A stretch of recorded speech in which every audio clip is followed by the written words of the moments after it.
Hello and welcome to Revelation 23. In this study we have an interlude overview of from the very beginning of the nation of Israel right on up to the end time.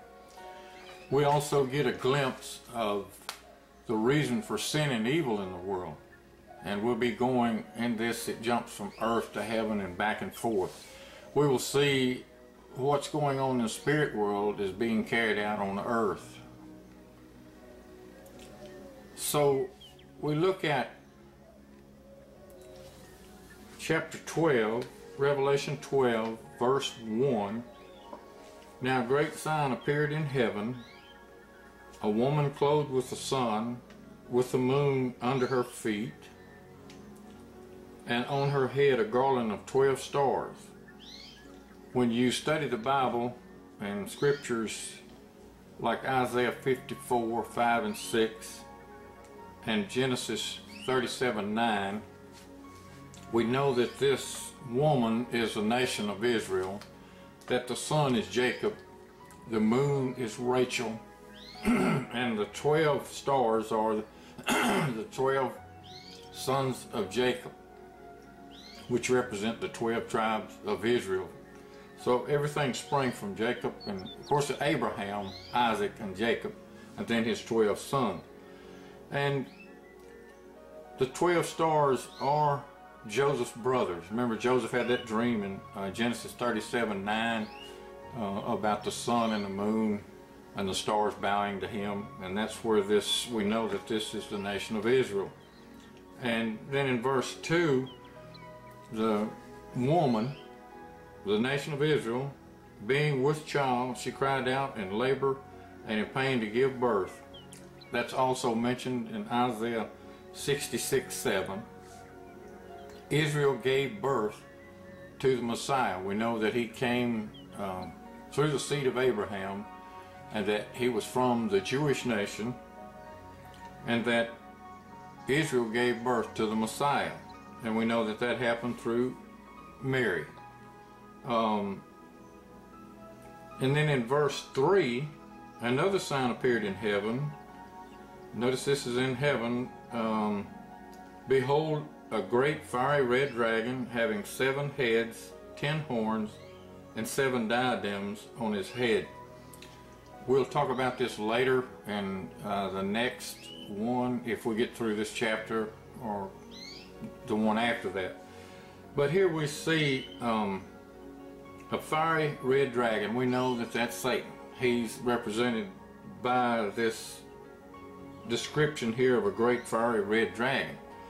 And we'll talk about the power that he gets his power from these 7 heads and 10 horns. We'll talk about those when we get to Revelation chapter 13. In fact, if you'll look at Revelation 13:1, it's the same description when the beast arises out of the sea.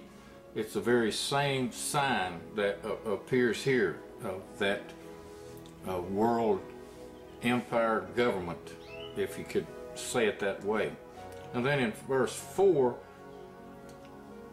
this great fiery dragon, his tail drew 1/3 of the stars of heaven and threw them to the earth. And the dragon stood before the woman who was ready to give birth to devour her child as soon as it was born. Very apt description of Satan's fall, and it's recorded in Isaiah 14:12.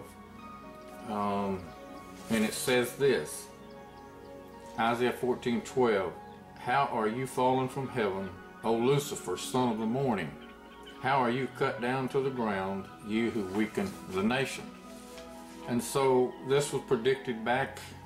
That's when his fall was, way back before, I believe before the beginning of the earth as we know it, or around that time, because he showed up in the Garden of Eden.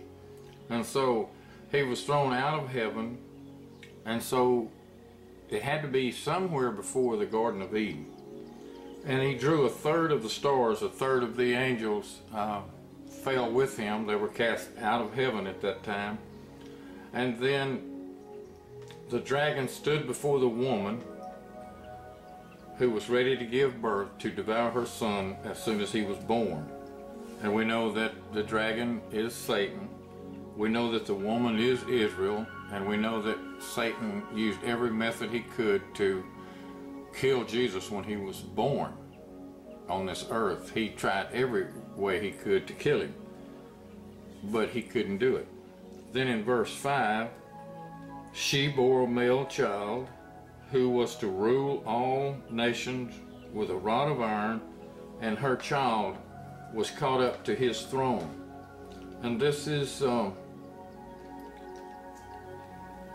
attempts of Satan. This woman, Israel, bore a male child, Jesus, and he was to rule all nations with a rod of iron. That was prophesied back in Psalm 2, 8 and 9. And her child was caught up to God. We know that before Jesus had a chance to rule and reign on this earth, that he was caught up into heaven because of his death on the cross. He lived that perfect life. He was crucified. He was buried. Then he was resurrected to everlasting life. And he was called up to God and to his throne. And that's where Jesus now sits, at the right hand of God, making intercession for us, the Bible says. Verse 6, then the woman fled into the wilderness, where she has a place prepared by God, that they should feed her there 1,260 days. So now we're jumping from the ascension of Christ into heaven to the very end time, when the Antichrist begins to persecute Israel. And it says that the woman Israel fled into the wilderness to get away from the Antichrist and his persecution. And she has a place that's been prepared by God. A lot of people think that's Petra, the place of Petra. I do too, but we don't know for sure. But she does have a place prepared by God, and that they should feed her there 1,260 days. So God, through other nations and other peoples, will feed the nation of Israel for that 3.5 years there in the wilderness. And then verse 7, and war broke out in heaven. Michael and his angels fought with the dragon, and the dragon and his angels fought.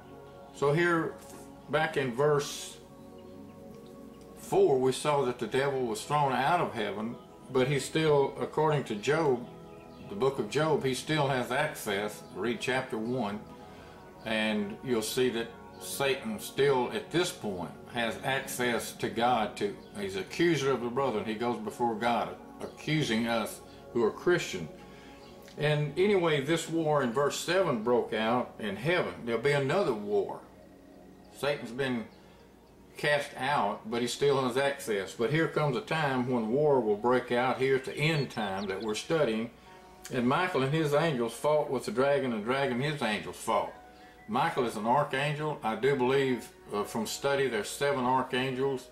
So if Michael and his angels fought, that would be 1/7 of the angels in heaven against 1/3 of the angels in heaven. And we'll see what happens in that war in verse 8. But they did not prevail. The dragon and his angels fought, but they did not prevail in verse 8. Nor was a place found for them in heaven any longer. There's a heaven right above the clouds, and that's where Satan was kicked out. First time he was kicked out to those heavens right above the earth. And like I said, he still has access to God at this time, accusing us. He's doing that right now. But there'll come a time when he'll no longer be able to do it, and this is the time we're studying about right here. He'll be kicked out of heaven. He'll no longer be able to do that, because he fought against Michael and his angels. He didn't win. He got kicked out, cast down to earth, and there was no place for them in heaven anymore for any reason. So, and I think they were kicked out of the atmosphere of the heaven above us.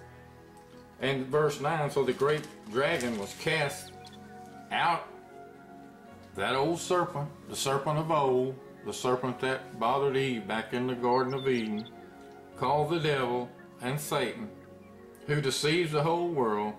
He was cast to the earth, and his angels were cast out with him. Look at the names that the Bible uses for Satan here in verse 9. He was called the great dragon, that serpent of old, We know that's the one that tempted Eve to eat of the fruit. He's called the devil.